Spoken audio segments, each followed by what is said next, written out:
Jerry Jennings, and I welcome you to our program tonight from Great Falls Rising. And we thank the wonderful presenters for being here tonight. And you know, it's going to be fantastic, just as the last one was, but this one is focusing on women and children, and we're very excited about that. So let me just read you, well, if I can bring it up again. Aren't these things wonderful? Okay. Go. It'll stay up for about 2 seconds and then it's gone. Great Falls Rising Incorporated is a nonpartisan progressive movement that empowers individuals and connects communities while fostering equality, diversity, human rights, civil liberties, and a sustainable future through respectful dialogue, education, and advocacy. So just so you know what Great Falls Rising is about, and it's been almost 7 years since we began, and we've had many programs, we've had soapbox in the park, we've had debates, we've had panel discussions. It's been pretty active. And plus which, what I try to do, and Shannon does, is to get things out during the month. We do a newsletter at the beginning of the month, but get things out during the month that you want to know about, because we used to have a hot ticket, and we don't anymore. So it's really important that we all know what's going on in Great Falls. So tonight, we're, as I said, having a panel on homelessness with women and children. This is a crisis, and these people are doing a fantastic job. We want to hear more about what they're doing and what we as a community can do. So I want to thank our speakers for coming. I want to thank the Church of the Incarnation for allowing us to use this wonderful space, because it really does work well. I want to thank the Episcopal Church women for the cookies and the coffee. And sometimes they serve, well, no, tonight they did serve as welcome people. I want to thank all of you for coming, and Don Ryan for moderating. Don essentially set this up, and Don is a former county commissioner, school board member, and state legislature as well. So, yeah, we've got a pro here.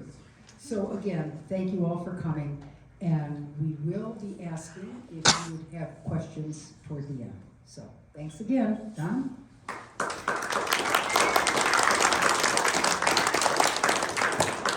Thank you, Jerry. And I want to thank the panel for coming in today. And Deb Kottel, you're going to get blamed for this, because at the last time that we had a forum 6 weeks ago on the homeless in Great Falls, she was starting to talk and wanted to get into about women and some of those things. You know, and I thought, we had so many people there and so many panelists, we didn't get a chance to get into depth at all about some of these issues. And when I look at the women and children situation, these are the very, very vulnerable. And that's something we have to do. The homeless just aren't the men walking in the streets that people see. You know, if you ask the average person in Great Falls right now, do we have a homeless problem? They say no, because they cleared it out. It was all by the Methodist Church and it's not there anymore. And that's not the reality, because it is there and those people are there. So I thought the best thing we could do when we had our after action report after the last forum is let's do another one and let's have a focus. Let's focus on the women and the children, and we'll limit. I know we could have brought more people in, but I thought the larger we get, the less time each person gets, and I want them to have a chance to really talk and tell us about what they know, and they deal with it. These people deal with the homeless women and children on a daily basis. On a daily basis. I was thinking of an old song. Some of you people will remember it, some of you will be far too young. Dean Martin used to sing a song called Houston. I'm going back to Houston. And there's a line in there about a face without a name, walking in the rain. That's what the homeless are. And what we have to do is we have to start thinking about them. These people know their names. They know their names and they're working with them. That's very, very important. So what people do we have up here? We have the Executive Director of St. Vincent DePaul, Deb Kottel. We have the Director of the YWCA Great Falls, Sandi Filipowicz. Hart, Works for the Great Falls Public School District. He's at Paris Gibson, but he deals with the homeless. He's in charge of the homeless for our school district. Julie Prigmore is a mental health counselor at Many Rivers Whole Health to deal with that. And mental health, the last time we had a forum, was a big, big part of what we dealt with. And last but not least on this break, Morgan Bourbeau, she is the director of the Rescue Mission Women's Shelter downtown. I had an opportunity to go in there and see where she works. Very vital, very interesting, and she did say if people in Great Falls Rising want to take a tour sometime, it's worth doing. So what I would like to do, just to explain the format so that everybody understands, I'm going to ask each one of these people to briefly talk about their programs and how they relate to homeless women and children in Great Falls. Each one will do that. Then I'll ask a question. And the question will be directed toward one person. And I want them to then add as a panel, rather than, okay, now you answer the question. If somebody didn't cover something, talk about something, add to it. And this is a panel discussion of professionals. And that's what I hope they can just sit down and do it and work with it that way. We'll ask each one of them a specific question as we get through, and then we'll come back to solutions, audience questions, and where we can go from here. So with that, I will turn around and ask the first question, hand it over. And the first question is, tell us about your program and how they relate to unhoused women and children in Great Falls. And you get to be first. Right. Lucky me. So at Many Rivers, there are many programs that can be helpful for the women and children. We have outpatient therapy, family therapy, we have primary care, we have psychiatric care, there's children's services, we have home support services, which that can be misleading. It sounds like they have to have a home, but we can be creative in those situations. Comprehensive school services as well, and medication-assisted treatment for those who are struggling with substance use. We also have substance use programs, intensive outpatient as well. We recently merged with the former Gateway Recovery Services, so we have that as there.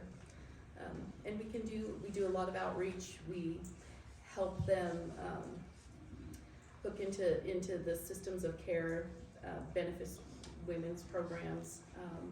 We work with shelters, we work with YWCA, we work with all of the organizations, Opportunities Incorporated, Family Promise, anything that helps keep people stable, housed.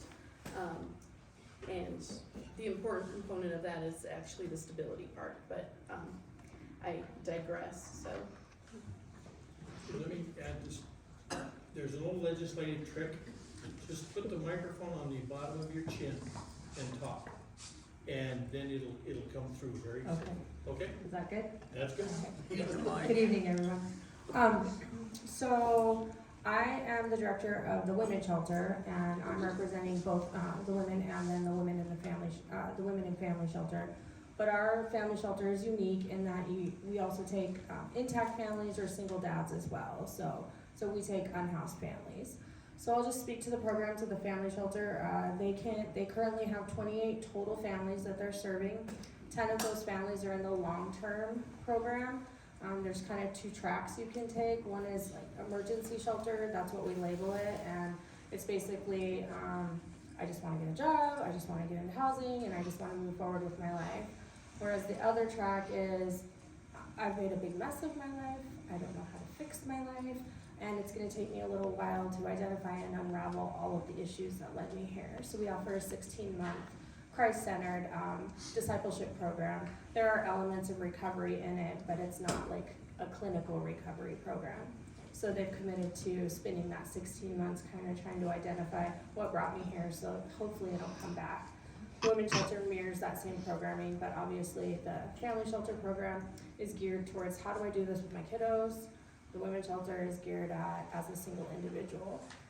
At the Women's Shelter, we currently have 41 residents, and 14 of them have decided to be in that long-term program. We have kind of taken a step back. We don't offer case management because my staff is not trained. I think there's 2 people in the entire rescue mission, all 3 shelters, that are actually trained in case management, like through college. But what we do is we try to build a relationship, identify the barriers that are gonna keep them from being successful once they leave, and then line them up with our partner agencies, Many Rivers, Illuvian, you know, anywhere that we can say, okay, we know these guys are professionals, they know what they're doing. People are not knocking down my door to work for me, so, and it's about a 1 to 50 ratio on any given day, as staff versus the ladies that we're serving. We also have cold weather services, and when the weather is bad, so that's a low barrier service. Basically, all you have to do is not be violent to come in and get out of the weather. And that is when the feels like temperature is 32 degrees or lower. We allow them to come in at 10 p.m. and leave at 6 a.m. with coffee and breakfast. And then if the weather gets really, really bad, 15 degrees or lower, they are allowed to remain in the building. So I think that's a good description. I don't know if I use that trick of yours, my beard is gonna get caught. My name is Ryan Hart. I'm the Student Services Coordinator for the McKinney-Minto program for Great Falls Public Schools, which means I deal with the homeless youth in Great Falls. I'm just gonna tell you right now, I have a seizure disorder and I have a VNS system, so you're gonna hear my voice go out like this every minute or so, and so it's my normal. It's not normal for you, but it's my normal, so you know what's going on here. It comes back into place. So it kind of freaks people out to start out with. But so my department, which is really 3 of us, works real hard to find our homeless students, and we identify those homeless kiddos under 4 different categories, or we identify them 4 different ways. And that's living in shelters, or they're doubled up with other families, or they're truly out in unhoused situations, meaning they're in cars or parks, or they're living in campers or trailers, or truly unsuitable housing situations, or they're living in hotels and motels and real temporary stays. And that's kind of how we look at it as far as homelessness when we talk about kids and families. For Great Falls Public Schools and the McKinney-Minto program. We do our best, and we look at this kind of opposite of what we're talking about right now when we say women and children. My department looks at it as children and women, because we start with the kids. And our primary focus is equal access to education. We want to make sure that our kids in Great Falls Public Schools that are without homes have just as many opportunities to educational programming as those kids that do, that have a stable home life. And so we want to make sure that they have every right and privilege and opportunity that everybody else does that goes to school. And so to do that, it often requires working real hard with families to help provide that stability for them as well. And so it does encompass the whole family. And often that's a lot of single moms that are working real hard to try and provide that stability for their families as well. And so currently our numbers are high. We have right now at this moment 260 homeless kids actively engaged in Great Falls Public Schools. And since the beginning of the year, we've identified 285 students since the beginning of the year. And I always refer to them as our hidden homeless, because we see those folks walking around town and we go, oh, that's our homeless population. But these are kids and families that we don't necessarily see on the street. You don't often see kids walking around on the street in those homeless situations. But they are kids that are homeless in Great Falls, but you just don't see them. So that's kind of why I refer to them as our hidden homeless population. They're out there, they have needs, and we do our very, very best to meet those needs every day. But it is an uphill battle, and there's a lot of heartbreaking stories there that are going on. And we just do our best to meet them every day, and we do that by all of the people that are sitting around this table. And I see a lot of folks in the audience right now that could also be sitting around this table that we talk to on a daily basis in order to help get our jobs done. So for those of you that are sitting out there, I want to say thank you too. Thank you. I'm Deb Kottel with St. Vincent DePaul. And I have to say one of the most important people at this table is you, because one of the things about homeless women, I want to make the connection, is women who are sex trafficked. 80% of all sex trafficked women were unhoused and homeless at the time of they were sex trafficked. And of those unhoused homeless women, 38% were under the age of 14. Okay, and then I got my other number here. 63% were under the age of 17, and so they were unhoused, runaways, throwaway kids. So when we talk about dealing with unhoused women and children, we have to deal with where they are now, but we have to go back to really having interventions when there is adverse childhood events for these children, so that we're not then seeing them on the street, or not seeing them on the street because they're sex trafficked. So a couple of things, we have only 3 programs. We do a lot at St. Vincent, but for women, we have the drop-in center. We see about 65 to 90 people a day for breakfast and lunch. We have a shower system. And we have a beauty shop so the homeless ladies can get their hair done. I mean, just get cleaned up so that they can take a shower, that sort of thing. They can have meals. But it's also a center for drop-in for men too. We're opening up Grace Haven. In Grace Haven will be the first center for unhoused female veterans. Female veterans have a 40% higher adverse childhood events of them entering the military, and they're more likely to be unhoused than male veterans on a percentage basis. So this will be a specialty facility for unhoused female veterans and children. And finally, St. Vincent de Paul, that thrift store, we do about $10,000 a month, and this is at thrift store prices that we give away.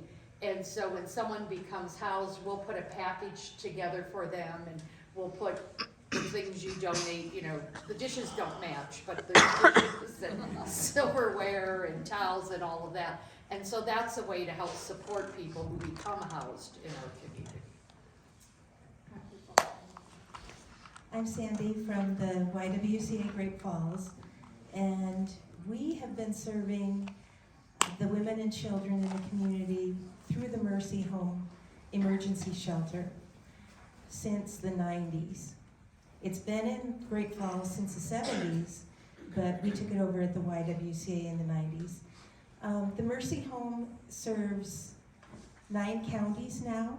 There are 9 counties north of us in the Golden Triangle area that don't have other shelters. It includes 3 reservations and over 13,000 square miles. So we are almost always full now. We have 28 beds available at capacity, and we haven't had a non-full capacity for almost 2 years now. And ironically, it didn't happen right when COVID happened. It was, there was a little delay, but that definitely increased the violence in the community. That Mercy Home Shelter only serves women or men that have been involved in domestic or intimate partner violence or sexual violence. So it includes human trafficking, and I agree with everything that Deb said. Human trafficking is a huge issue in our community.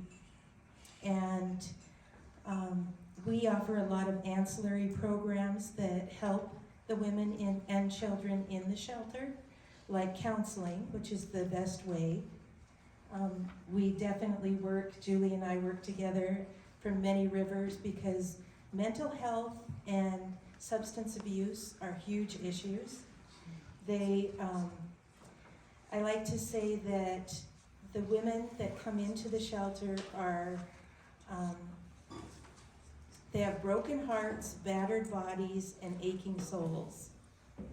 And really getting mental health services is huge for helping them recover from that. It is the #1 way that they can recover from that. So we have a staff of 3 licensed counselors and 3 child intern counselors that are just trying to get their hours. They're already licensed, you know, through their program at school, but they need to get their hours in. So we truly believe that that violence is intergenerational, and that if we don't talk to those children and teach them how to communicate without violence, that they'll just perpetuate that within their family, if that's all they know. And some of them come to us in pretty rough shape where that they act out a lot. And having those counselors and those interns makes a huge difference. So we work with Alliance for Youth quite a bit. We have a support group for the youth there, and then we also have what we used to be doing in the school district, but since COVID it's gotten harder. We have what used to be Power of Sisterhood, but now it's Power of Sisterhood and Brotherhood, because as Christy knows, the boys want to be involved in it too, and we don't discriminate. We also are serving more men that are head of the household and have been abused. And the only way that we are a sex segregated shelter, so we can't put them in to the women's shelter, but we can put them in a motel. And we have a lot of exciting things happening right now to change that and give us more opportunities to serve better. I'll just speak up and then you can hand it to Ryan, please, and I'll let him start. The next question I have is basically, what criteria is there in order to get into one of your programs?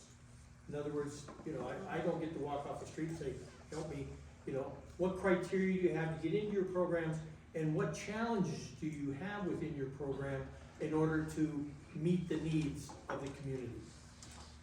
Ryan, you've got different kind of... Well, I mentioned it a little bit earlier. I think the 4 different ways that we identify either being in a shelter, being doubled up, and that's, to describe doubled up a little bit, means to be doubled up with another family due to financial hardship. And the way that I usually describe that is, my son is currently going to the University of Montana, go Grizz. He lives with 5 other people in order to afford to live there and go to school. They are living together to cohabitat and manage to pay the bills. It's a common agreement. He's not homeless. He's going for elementary education. That's when he becomes homeless. But right now, he's not homeless, even though he's living with all of those other people. But if somebody gets laid off, if they get evicted, they have to go live with somebody else due to those kind of financial hardships. That would qualify as homelessness. The third way is that they're unhoused and they're living in that situation. That may not mean they don't have a roof, but we've seen trailers that have only half a roof, and the other half was visqueened over, or they don't have doors, or they don't have windows, and so it's unsuitable housing.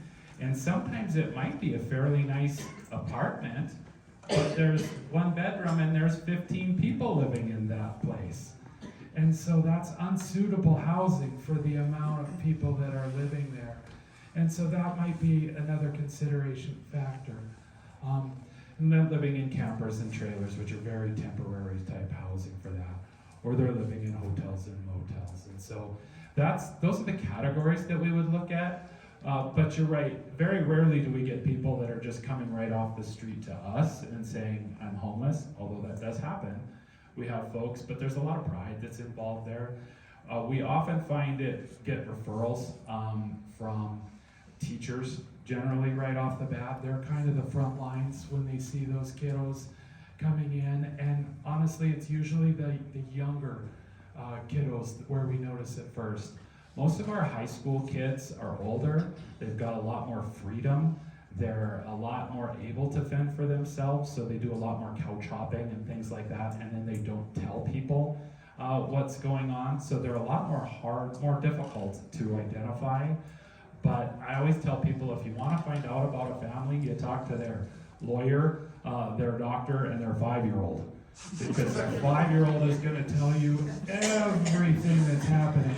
Spider-Man is probably going to be involved somewhere in that story, but you will find out a whole lot about it. So when we find out about one of the younger kids, we can look to see how many older siblings that they have, and we can find out a whole lot more about the family as we go up that chain. And so we identify a lot of our kids and a lot of our families when we find out a lot about the little ones. And so we find out via the teachers, other family or other friends that are out there. Our names are pretty well known out there in the community. So you may not have heard of me before, but you may have heard of Lee Houle before, or Tony Forster.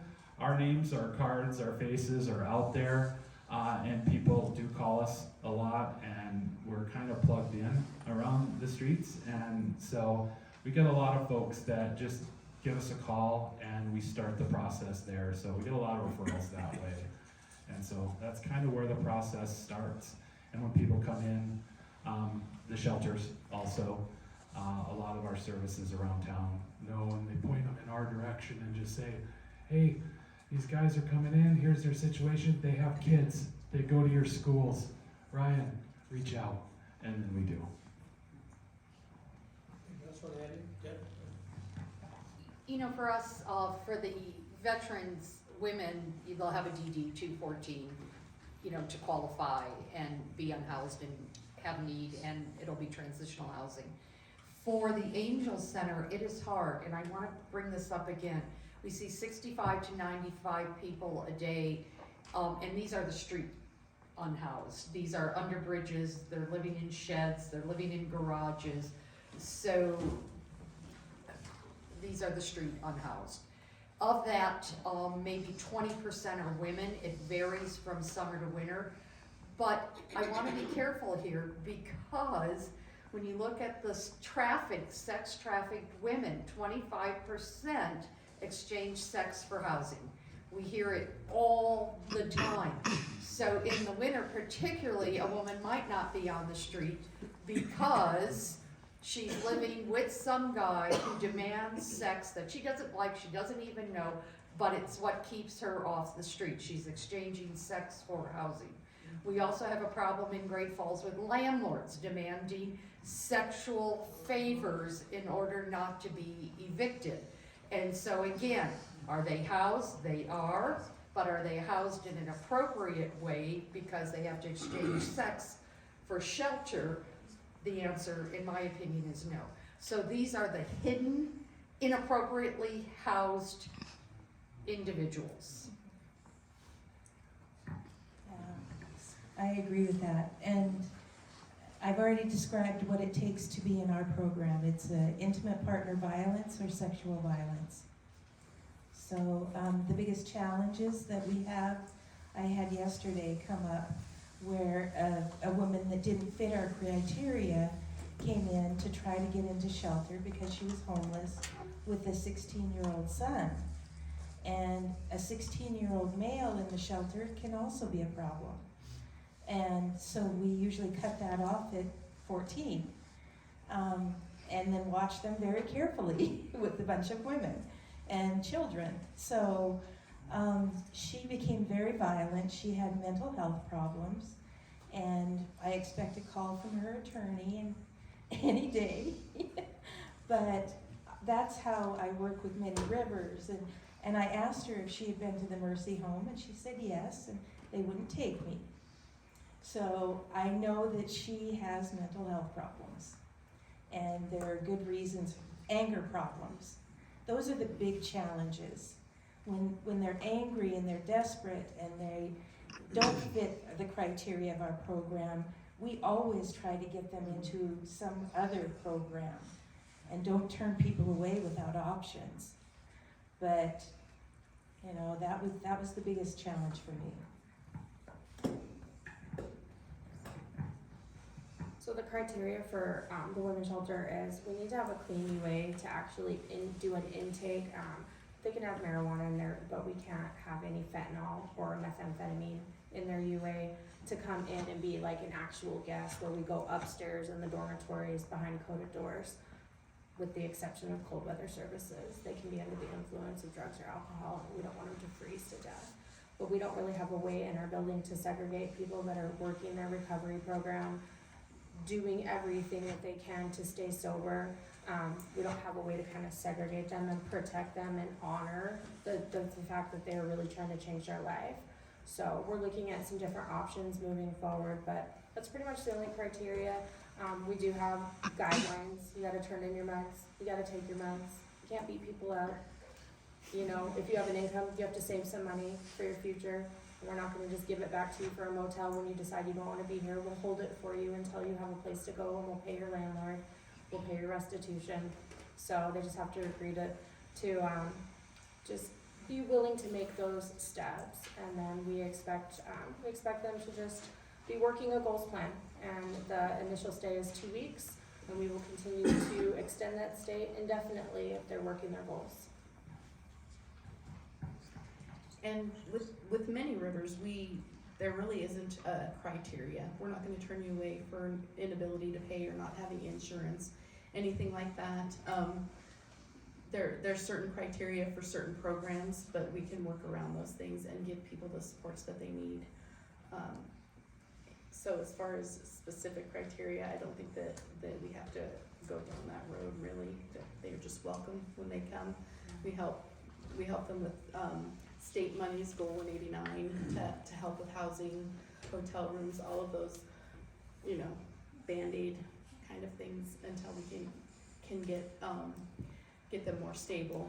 But one of the things that you said, like when people come and they're violent and they're feeling desperate, really the big part is building the trust, helping them to understand we're here to help them. And sometimes that doesn't happen very easily or very quickly. It takes a few interactions and a lot of hard work, so. Julie, just hold on to that mic a second. I'd like Go ahead, to add to what Julie said there, is that I think with every single one of us up here that work with these families and these kids, she touched on it right there, is that it is all about relationships. 100%. With all of our dealings and interactions with folks, you have to build those trusts, you have to build those relationships, because as soon as you blow those, It's over. It is absolutely over. The door gets slammed shut, and then that confrontational piece just always starts, or they're out the door and you lose the opportunity to help them. And sometimes it's hard work to help people. And so if you don't work at building those relationships, the whole process doesn't work. So when you ask how we get these folks, it's by building those relationships. So, thank you. My next question for the group, and I'll let Julie start with this one, and I don't know how each one of you can answer this. Can you tell us how a person's mental health may be the cause or be affected by being unhoused or homeless? Did it put them into it, or being in it changed the way they start to feel about themselves? And I think just a simple answer to both of those is yes. I think let's start with this basic psychology. Maslow's, right here, there we go. Maslow's hierarchy of needs. It starts with safety. Safety, having those basic needs met, food, shelter. Those are the kinds of things that make people feel safe and make them feel like that they can do what they need to do to have a good life. When you're struggling, when you're in a situation where there might be domestic violence, job loss, sickness, a car accident where you had a traumatic brain injury, drug use, any of those things. We talked about the ACEs earlier with the adverse childhood situations. You know, you grew up in a family where you weren't treated well, so you end up being with someone who still doesn't treat you well, and you get yourself in those situations, and then your children are in those situations and you feel stuck. Sometimes it's safer to be with the person who hurt you than be alone. Those kind of situations, and then you find yourself homeless, which exacerbates the mental illness. Women on the street have a higher likelihood of being sexually assaulted. They will partner with people to be safe, and sometimes those people aren't good people. They'll hurt them, they will get them on drugs, they will pull them into sex trafficking, all of those kind of things, and then the children can, just tag along and fill in the gaps as they go along. So with mental health, you're looking at, once people hit a certain amount of stress, they can have like their psychotic episodes, require medication, don't want to take medication, or don't trust that medication is going to help them, and that just exacerbates the symptoms. And then you see people who talk to themselves or are rocking on the street or any of those things. And again, that's a vulnerable population who often get taken advantage of. You'll have people who do get housed, and they'll want their group to be with them, but they'll also find people who are taking advantage of them. Predatory. Yeah, predatory. And it's really, really heartbreaking when you see someone who, they're my friend, and yeah, they handed me the meth pipe, so I did it because, they're my friend, kind of a thing. And it exacerbates the symptoms of something like schizophrenia, those kind of things. And we see children and women in those situations all the time. There are quite a few unhoused women right now within even our own programs, our PACT program. We have a lot of people who are homeless because they burned their bridges with landlords, predatory landlords, all of those kind of things. And it gets really, really difficult for them. But you have to build that trust, you have to build that relationship, and slowly, once they start feeling more stable, they'll open up, and therapy and those kind of things can help. Sometimes you can start with therapy, and you'll see the difference once they start getting housed and stable. They change into this, they blossom into somebody who's totally different. Their kids start thriving and those kind of things. But it's really hard to do it either direction, quite frankly. But it's really hard when they're not in a stable housed environment and getting their needs met that way. Julie. I went ahead and found some data, just so you know. So one of the things I thought was interesting, that I know you're familiar with, is fetal alcohol syndrome. So 62% had disruptive school experiences and had either FAS parents, they were FAS, and so that became a disruptive home environment, or the women themselves have fetal alcohol syndrome, which means there's a lack of impulse control, inappropriate sexual behavior, and often failure to finish high school. So you have a failure to finish high school, inappropriate behavior, disruptive behavior, and lack of impulse control. It's not surprising then that you move into a homeless state in the community. Then you'll see homeless women, they suffer PTSD. They can't sleep, they have depression, they have all the anxiety of anybody else who's ever served in the military with PTSD because of the crises that they're living under. When we looked at homeless women, 45% suffered severe physical abuse, which caused them to leave the home, to become homeless on the street as youth. 40% had sexual abuse in the home. So they're sitting there saying, if I'm servicing dad and his friends for free, and dad or the brother brings his friends over and I have to service them, I might as well go on the street and get paid. Or I can't tolerate this sort of abuse. The amount of head trauma, closed head trauma, which results in impulse control issues, is 4 times higher than the general population. So that could be you fell off a slide, but it's often because you've been thrown against a wall. And so you have closed head trauma. So people run away, and it's the youth that then become homeless as adults. Not all, but a high percentage, because of unsafe home environment, sexual assault, physical assault, neglect, FAS, fetal alcohol syndrome, and severe addiction issues in the home, which makes it unsafe. The other data I had, which I thought was very interesting, was that 42% were using alcohol before the age of 12. When you look at homeless, children who then become homeless as adults. So a direct correlation towards substance abuse.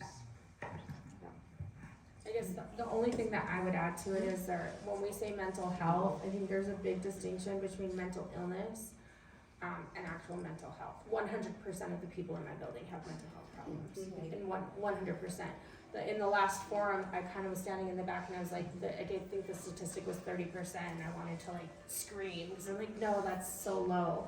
But when you think of mental illness like schizophrenia, bipolar disorder, those are that's a whole different ballgame.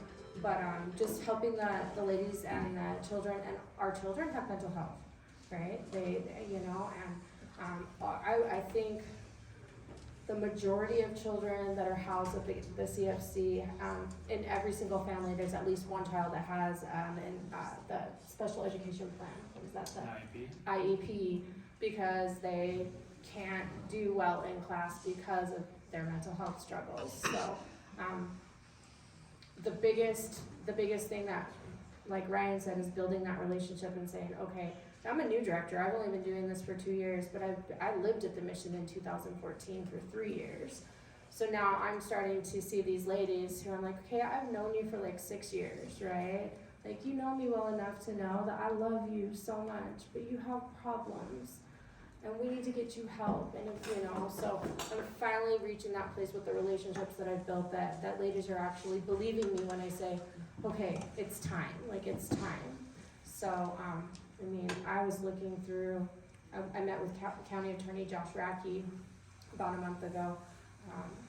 We have 12 women that have mental illness, schizophrenia. They do not want to be medicated, period, the end. And there's no way that they cannot take care of themselves. Cannot. 2 of them sit right outside the PACT office of Many Rivers. We worked for months to get both of them into a group home. They lasted 1 week in a group home because they don't want to follow the rules. But they need forced mental health services because they're not safe. I just wanted to add, one of the things that we're seeing too is now you're doing alcohol and drug screenings and sexually transmitted disease screenings, and they recommended age 11. So that's a big shift. My next question, I'm going to direct first to Morgan, and all of you, I'm sure all of your agencies deal with this, is that how do you interact with law enforcement? Because one of the things I always heard as county commissioners, and when we're there, is that we arrest them, they take them to jail, and they shouldn't be there, they don't belong there, and that type of stuff. So how does your agencies work with law enforcement to try to mitigate just locking them up?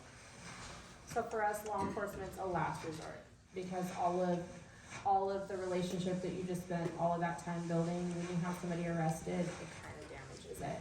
So the only time we involve law enforcement is when it's serious. They've become completely disruptive to the community. Our wildly important goal with the women's shelter is to provide a safe and healing environment for the people that live there, which means it's an environment free from violence, right? So when we've crossed into that threshold where people are being triggered, that PTSD is being triggered, that and we can't get the individual to calm down, if we ask them to leave and they won't, we'll call and have an officer remove them from the building and put a short trespass or suspension on them. Really great relationships with the police department, but they're at a loss too, because nothing that this individual has done is actually criminal, right? Often when they can't stay with us, they will go out and do something criminal so they can get arrested, because they're no longer able to come to my agency, and they've burnt every bridge. So I check the jail roster often, and about 5 of our ladies that are currently on a suspension are housed up at the jail because they committed a crime. And I would almost guarantee they did it purposefully so that they could be arrested.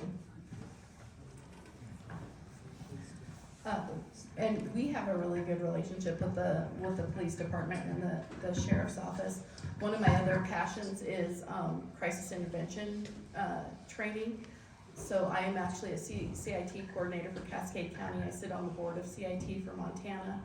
And what we do is work with officers and first responders to help them understand mental health components of when you're working with people on the street, and they help us kind of understand where they're coming from. And we work together as a team to have better outcomes for those kind of situations. And it's difficult. Quite often, I just have a direct route and I say, hey, we have to do a welfare check on this person and they may have some weapons, can you guys join us? And they do that. We had a mobile response team with Illuvian, and they just ended their mobile response as of last Friday. So that was unfortunate, an unfortunate situation. But we will be working together to get some stuff moving forward as far as that goes, moving. And the training is important. I'm going to just try this mic. That one seemed to be dying out. Great Falls Public Schools does, yeah, it does work. Great Falls Public Schools does have a relationship with Great Falls Police Department with our SRO program, and with the JDC. My department in particular doesn't work a whole lot, thank goodness, with law enforcement, but we do work hard to stay ahead of that. Working to make sure that a lot of our kids get to school, so we don't run into some of those truancy problems with our homeless kids and our at-risk kids. We do a lot of home visits, a lot of door knocking, a lot of grabbing kids and getting them to school and those type of things, so that they don't get into that situation. And so we kind of just try and head it off at the pass, so we don't go down that road. We also do a lot of positive talk, a lot of counseling, things like that. As we see those kids going off the rails, we try and just calm down, breathe. Let's walk through this and let's talk it through. And so, kind of a lot of informal counseling, but like I said, de-escalation and trying to get ahead of it before we get there. I have nothing. De-escalate, don't call the cops unless you have to. We actually have in general, a very good relationship with the law enforcement. We have panic buttons because there are times when someone is violent and we have crisis intervention training, but we don't have the muscle to actually keep everyone safe. So they are there. We're not far from the police department, and they're there for us when we need them. We also sometimes need them to escort someone out of the shelter because they have been violent or used substances in the shelter, which is a danger to the children and the other participants. So they know when they come in that if they can be addicted, and as long as they don't use in the shelter, and we encourage them, and if they will go to training, treatment. Because there's not as many options for free treatment now than there were, 8 years ago. So that's another issue. There just aren't the resources for them to get addiction treatment. But one of the other things that is actually a negative with law enforcement is in a domestic violence situation, a lot of times women come into the shelter with felony charges because they fought back to save themselves. And that's not so much the police or local law enforcement, but it's just the laws that are on the books that there has to be a charge made. And maybe I defended myself from having my head crushed by slapping them on the face, and that's what's visible. Or they kick you in the stomach when you're pregnant and it doesn't show, but you fought back and gave them the black eye. So there are a lot of women that come into the shelter with felony charges. That makes it hard to rent, that makes it hard to get a job, that just sets them up for so many barriers. And so that's a legal problem that we need to really work on with the state. So Next question is, I'll let Deb start this time. How does your short-term aid to your clients basically lead to a long-term solution for them? Is that the goal, or is it just short-term? I think it depends on the facility. So we run Grace Home for unhoused male veterans, and that transitional housing is for a long-term, house position where people are employed. Grace Haven will be the same thing, transitional housing for long-term solutions where people then are stable. Our drop-in center has two different focuses. We have an AIM group, which has to do with, we do a programming for people who want it, where we talk about how do we recognize our authentic self, how do we learn to act with integrity, right? How do we learn to begin to act with maturity? That is maybe only 20% of the population that we see that we get IDs. Did you know that? Like almost all my unhoused people, they don't have IDs. They have no birth certificates, they don't have a social security card, and they don't have any of that. And so if you wanted them to get a job, they don't have an ID, but they don't have a mailbox to go get an ID, they don't have a check to go order the things. So we pay for all of that.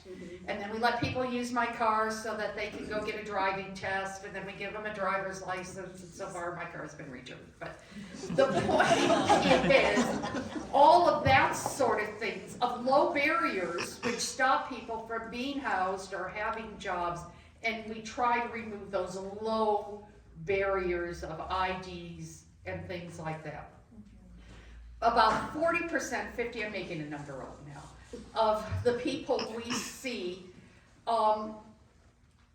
they have intrinsic human dignity. We give them food, we love them, we give them choice. They can have whatever dressing they want on their salad.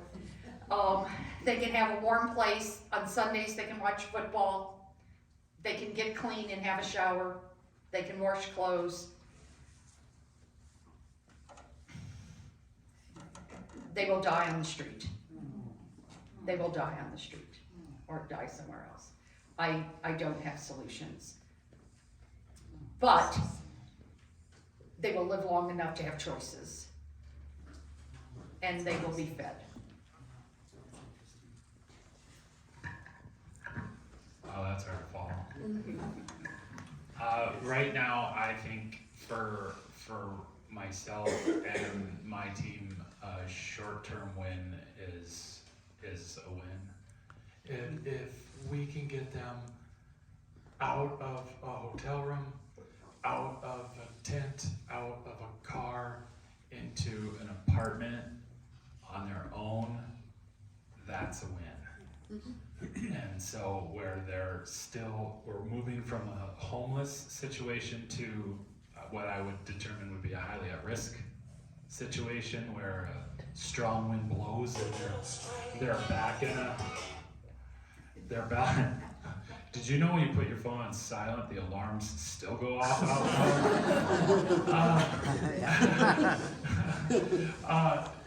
I think that when you get out of those really short-term, like I said, the homeless situation, and then get into a semi-permanent situation, that's a win for us because it allows a semi-permanence that they didn't have before.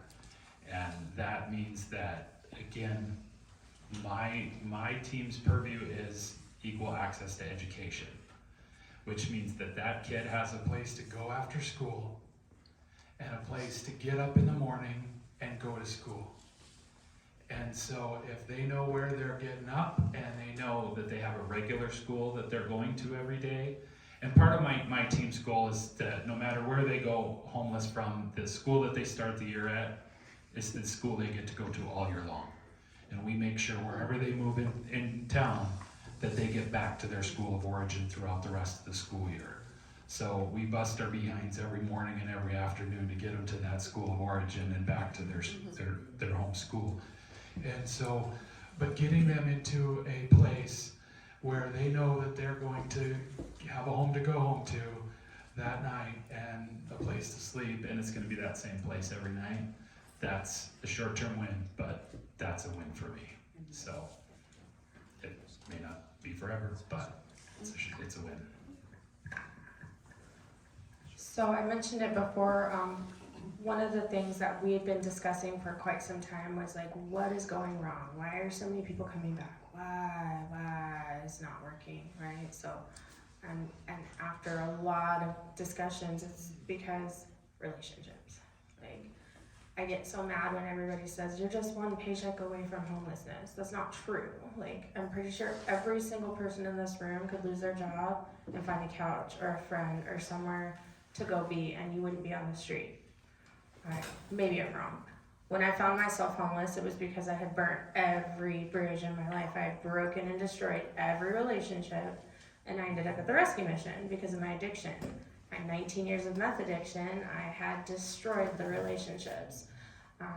I'm a believer, and the other thing that we've identified is people need more than just clinical support. They need spiritual support.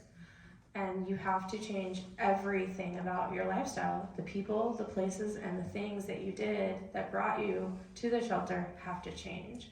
So trying to get people plugged in with the church, in with sober life, and with community that is going to help them to not be lonely when they leave. Because that's like one of the number one things. People don't want to be lonely. We weren't built to be on islands. Like, we were built to be in community. That's you know, and that's why people use drugs. That's why people get in unhealthy relationships. They don't want to be alone, right? So our short-term solutions is just identifying, like,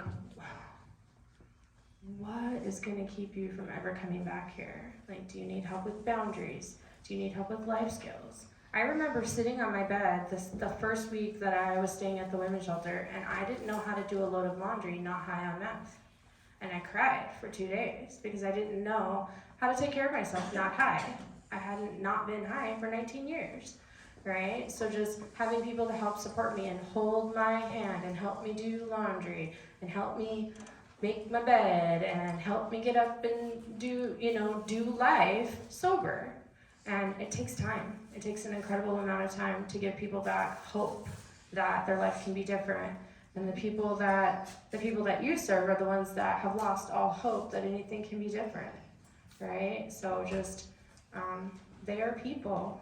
And if you're one of the people that will cross the street to avoid the people that are standing on the corner, I challenge you, like, make eye contact, say hello. It makes a big difference. We do work really closely with mental health court, veterans court, the substance use court, and it just made me think with a short-term solution. I happened to have a person who was she was a veteran, and when she came in, I've been doing this for a very long time, and I was like, holy cow, what's going on here? And she was just so all over the place because she didn't have anything. She was homeless. She'd been moving around she was couch surfing, and it was just helping her kind of ground. She got her ID, which every little thing built on something else. She got her ID, that showed the confidence. She came in looking better. She had a short stay with Mercy Home. Again, she built friendships, came in looking better. Every week I was watching this person grow and change until she got an apartment, and she was just having those successful moments. Were there some setbacks? Of course there were, but they just build on themselves. And then her children were back in her life, those kind of things. So that's where I think we build on those little small things that turn into long term. And people will have setbacks, and you do want them to come back because those are the relationships, and it's fun to launch somebody and then know that they can come back if they're struggling, and teaching them to come back before they're homeless is the ideal way to do it.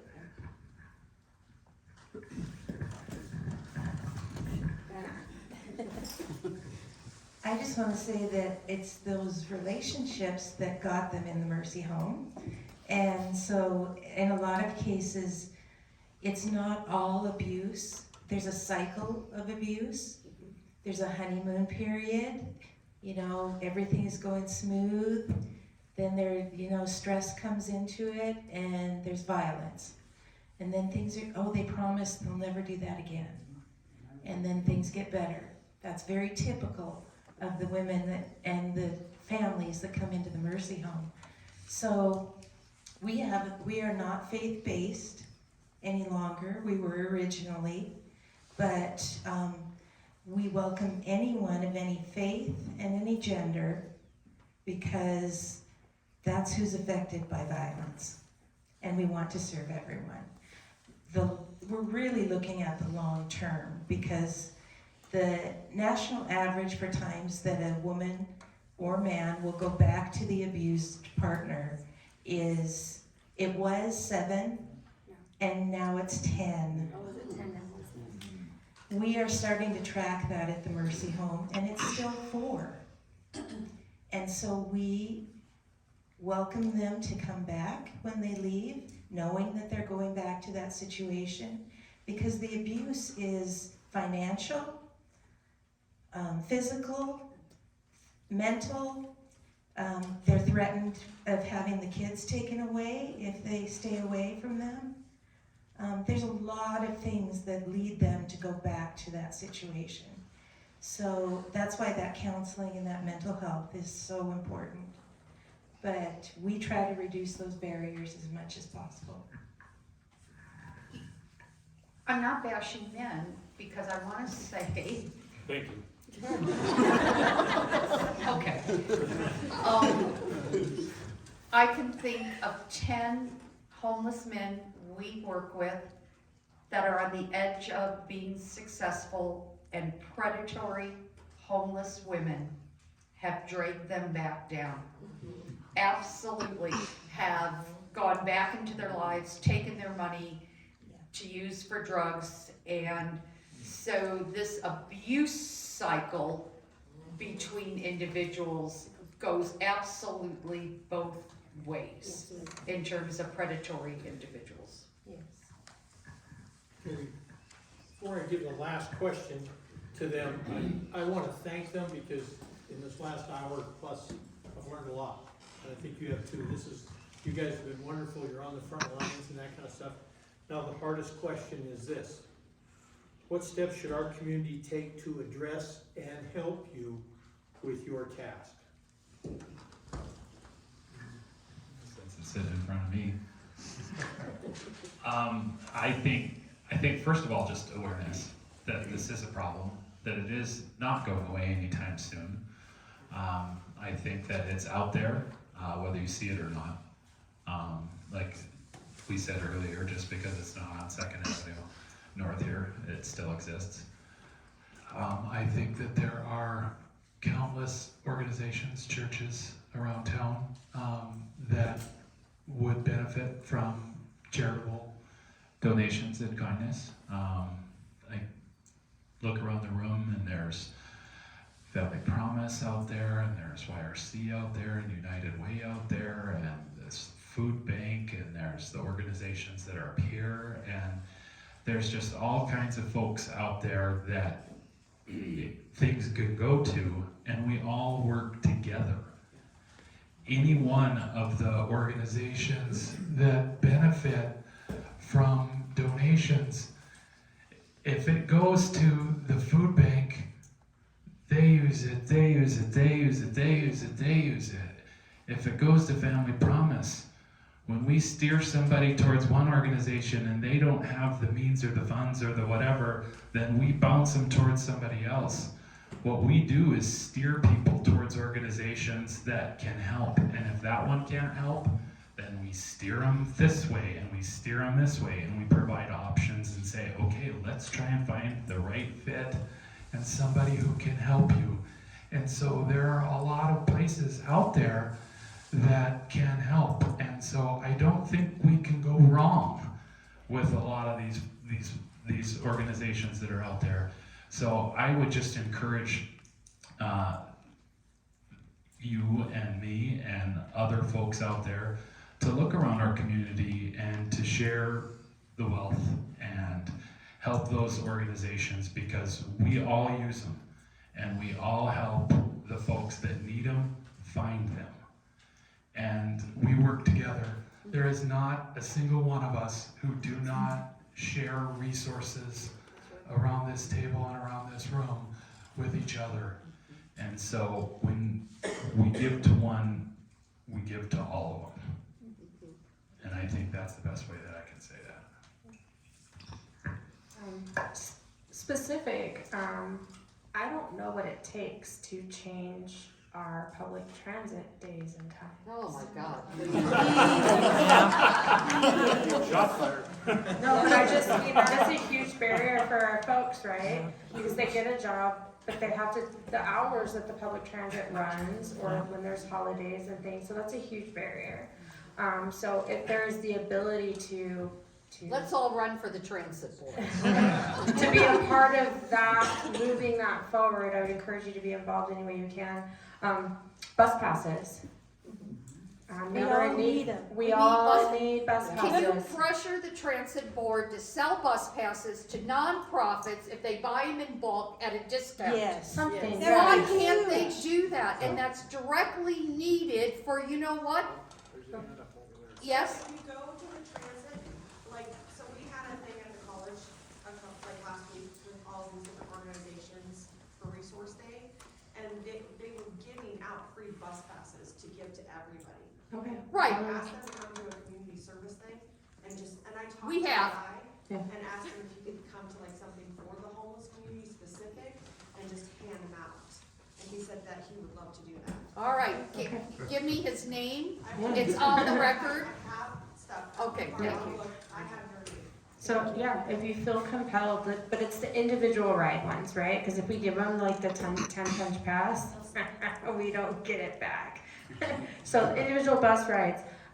If you're willing to sponsor somebody that needs help with a birth certificate, or, because Opportunities Community Resource Center is about our only one that we have. And what happens is we get somebody this close to housing and we're still waiting on funding through the Community Resource Center to get them that birth certificate, right? So if you're willing to sponsor somebody, reach out to the agencies, those are specific things that I can really think of. Coats, gloves, scarves, Start knitting. yes. Yeah, especially the super large sizes. Yep. And don't forget, we're talking about women and children today, but we do have a large homeless male population too. So we're always running low on the big sizes, okay? And one thing that I didn't mention, I just want to throw it out there, we're seeing an increasing number of elderly homeless women who need assisted living. They require a level of care beyond what we are capable of doing at the rescue mission because we are not skilled nurses. So we do need more assisted living facilities and more beds available. By the way, it is a huge trend of elderly homeless women. We now are working with 6 with cancer that are over the age of 65 to 70, homeless, in trailers, living in a car, urinating in their pants, needing Depends. It is desperation. Yeah. And to be 65, 70 years old on the street, So, and if it's on your heart, I would be willing to donate Depends. Let us know, because we don't need 20 boxes of smalls. We need you to know you're willing, and I can call you and say, okay, we have a lady and she needs extra large Depends and wipes. And she's not on Medicaid yet, and we don't have a way to get them. All we have is 20 cases of smalls. and feminine hygiene products. Yes. Yes. Please, you're homeless, I'm sorry, you still have a menstrual cycle. We do, and the cost of feminine hygiene products are expensive, and we need them to give out. Yes. And your time, donating your time. Most everybody that's representing an agency here is understaffed. overworked. The ratio of people that they're working with is far greater than to be able, we don't want to warehouse people, we want to help them with effective services, right? So I can't do that if it's 1 to 15 ratio and I only get 30 minutes every other day. So donating your time to man the phones, serve a meal, whatever, so that the people that are on staff can spend more time building those relationships with the people. So those are the things that come to my immediate. We also have board of directors, Yeah, be on the board. the nonprofits. Well, and I can't tell you how helpful it is when we've had people who donate little care packages, a pair of socks, deodorant, a razor, those kind of things, a little bottle of water with a granola bar. People are so appreciative of those kind of things. The one thing that I want to say is have the courage to speak out and educate our community when we are talking about our homeless population as those people, that kind. If you do that, they will come. Those are the things that don't help people lift up and do the things that they need to do to have a good life. So that would be my ask. One more, and I don't even know how you would go about doing this, but I know that there is a desperate need for people to be able to use the bathroom when they live outside, so that they're not doing that on our neighbors and our business owners. So I don't know if it's possible to get some Porta potties in Yes. locations around town. I know it opens up a can of worms, but it's something that is needed. So this is my academic side, my professor side. So over there, I left a thing on the social ecology of girls' vulnerability. So what we talked about are real practical, but will you please take a look at this? Because if we're gonna solve the problem, the influence here, and the big thing is the influence of the majority society. And we talk about the media glamorization of sexual exploitation, you know, and it talks about government priorities on group size and racism and social economic inequality. That's the outside circle. The middle circle is the neighborhoods the kids grow up in, and the community environment, perhaps gang influences, limited jobs, you know, in many communities, visible active sex trade that the girls are exposed to.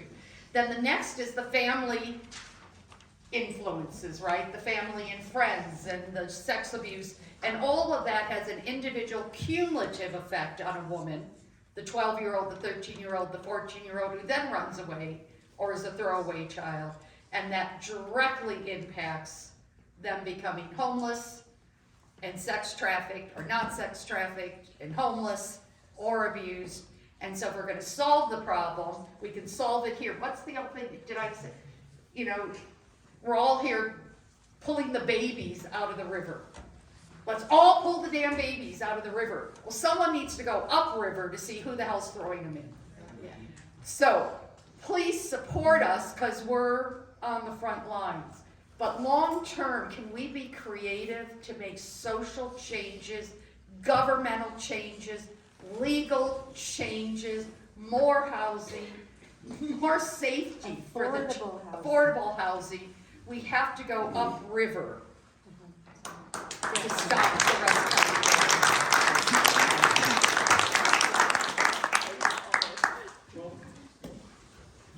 You know, it was said here at the last part, you know, about the fact that these people, they all have names. They're individuals. They're people. They're not the homeless, and therefore we've taken care of the problem. And I tell you, I think it's kind of a cute story. Is when they had the encampment at the Methodist Church, I went by one day and looked, and there was an old trailer. Boy, it was a ramshackle thing that was parked in that lot. And on that trailer, the guy had a sign. It said, "No solicitors."